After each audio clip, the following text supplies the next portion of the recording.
About 6:40 in the morning. I'm trying to get my dog out of her bed. Come on, baby. She doesn't want to move. I feel that, honestly. It's so early. I mean, it's not that early, but it's early. One thing I dislike about working the hours that I work for the library is that we're open later than a lot of other libraries, and we open earlier than a lot of other libraries. So sometimes on days like today, where I closed yesterday, and I'm opening today, it kind of feels like I never left. You know what I mean? I don't mind it necessarily. It's just I wish that there was a little bit more, like, not even time in the day, just like time for sleep. And normally I have to drag this one. I don't have to drag this one out of bed. Normally she just jumps right out. Oh, there she is. Hey, Hallie. Whoa. Say hi to the people.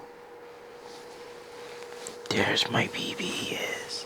Hey, you want to go outside, baby? So I've been using the FX30 for about 2 weeks. Stop looking for that frog. She's looking for a frog. Hallie. Every time, every time I see this dog doing something, I'm like, what are you doing? Why are you doing that?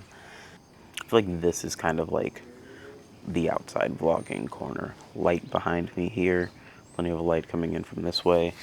It's early enough in the morning that I don't feel like it's not super hot or anything.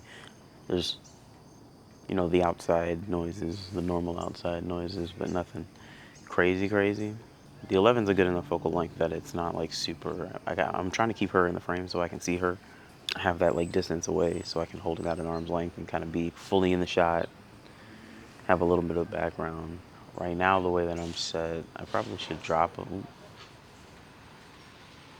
She heard it, but yeah, it's far enough away that I can get like some decent background separation if I move a little closer. But like, then when I'm this close, I feel like if I have to stabilize and catalyst browse or whatever, it's gonna be more of a hassle. I'm really impressed. Okay, so there's a few things that I'm really impressed with. Number one is the image quality. Like, I don't think I've ever shot with a better looking camera. That's not saying a whole lot because I am kind of a one camera dude. Like I shot with the Nikon D3200 for years and years and years. And then I switched over to Micro Four Thirds, and I was shooting with the Olympus OMD system for years and years and years. And I still have the OMD stuff. I sold my Nikon stuff and switched to Micro Four Thirds. If you were around the channel, and it's been about 4 years of me just shooting straight Micro Four Thirds, and it's been great in terms of like photography. But I do think that because I didn't go Lumix, and because hi baby, because I was mostly doing portraits, right? I didn't really have the wide angle lenses that I needed to do vlogging. So that was out. And then the video capabilities of the OMD EM10 system was not like as good as I kind of wanted it to be. Like, the video itself is fine. It shoots in 4K, 24 frames a second. I really like how the video looks with some of the vintage Olympus lenses that I've got, just from my old OM220. It definitely wasn't the best vlogging or video camera because it didn't have an articulating screen and didn't have like a lot of the capabilities that a camera like this has. And I wasn't like, it's not that it was APS-C, that wasn't why I went for it. Like, I don't really like care about sensor size. One of the things that I learned while shooting Micro Four Thirds, there's a video that I'll make about that, is that like the sensor size really doesn't matter for light gathering. It only really matters for how much like background blur, how much bokeh you're getting. And so for me, it didn't really matter that I wasn't getting all of the background separation for most of the portraits that I was taking. I was getting good enough background separation that like it didn't really matter.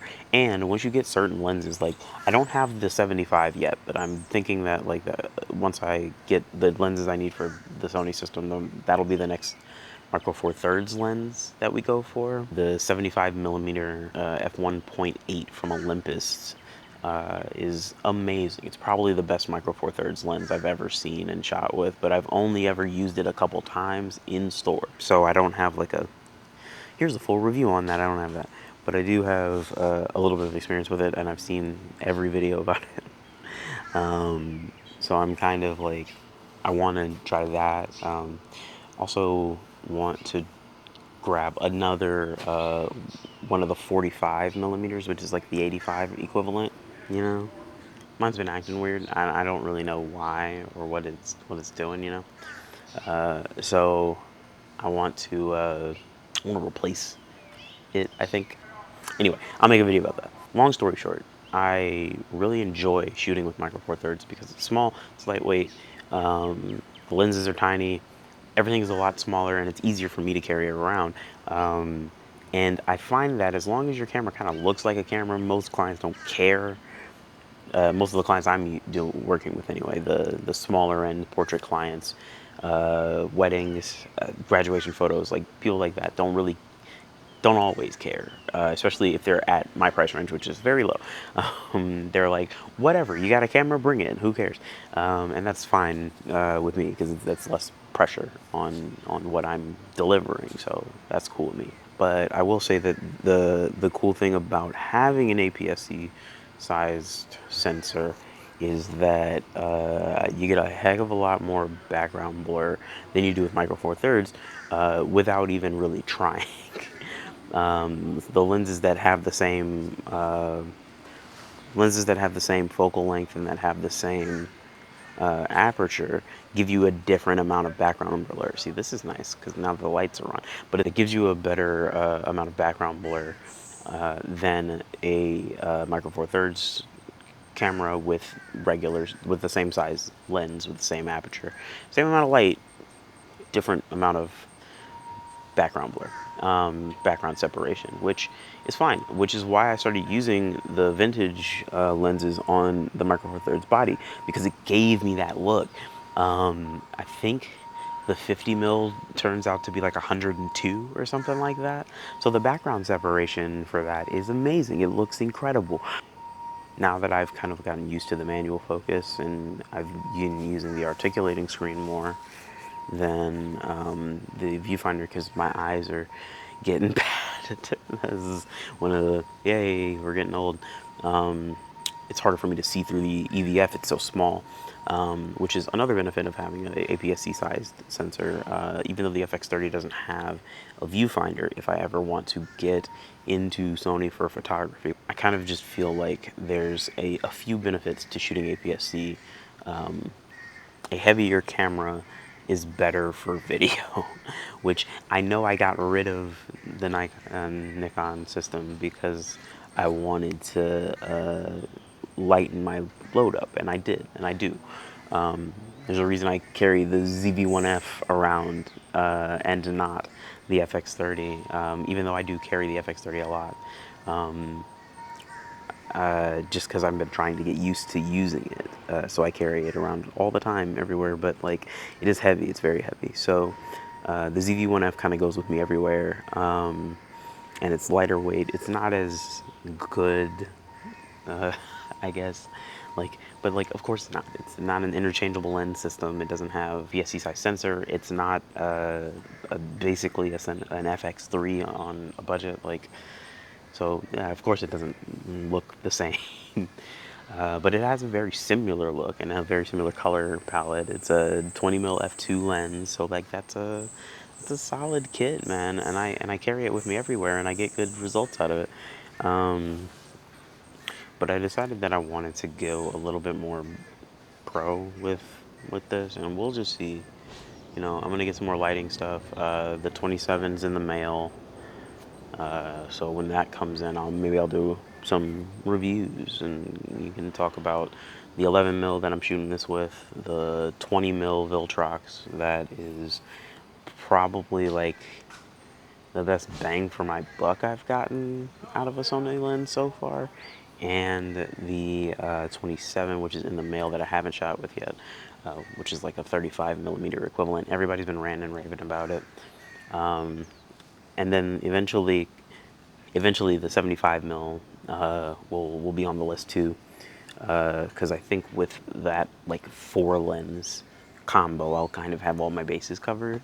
The 75 is like 140, right? Or 100 maybe? I don't know. The crop factor is different for APS-C. I have to actually do the math. It might be like an 85 or a 90. Yeah, because the 11's a 16 and the 20's a 30. It's gonna be like an 85 or a 90, right? But anyway, regardless, if I get that lens, I will talk about it. I will get that lens, but later. The 27 I think is a good like focal length right now because I want to do some video portraits, but I don't really know enough about that yet, and I haven't figured it out how I want to do that exactly. So I really want to try to do some more handheld off the cuff videos right now, and then later on I'll make more like focused scripted stuff. I've been working on some stuff, taking a couple of classes about like filmmaking and things like that, and I really want to try to get back to the video stuff that I was doing originally, because that's how I started, was doing this video stuff. I love photography, and I always have, and I probably always will, but like I think there's something cool about the stories you can tell with moving visuals. I've been doing the photography thing for like 10 years or so, and I think that like, not that I've gotten all that I can out of it, uh, that's not a thing that can happen, but I do think that I've gotten a lot out of it, and I want to try to see what I can get out of doing video. I think that the FX30 is a good place to start, because I'm not gonna, spend $5,000 and be like, oh, never mind. I think it's a much more reasonable thing to think that I'll continue on doing what I am doing, and then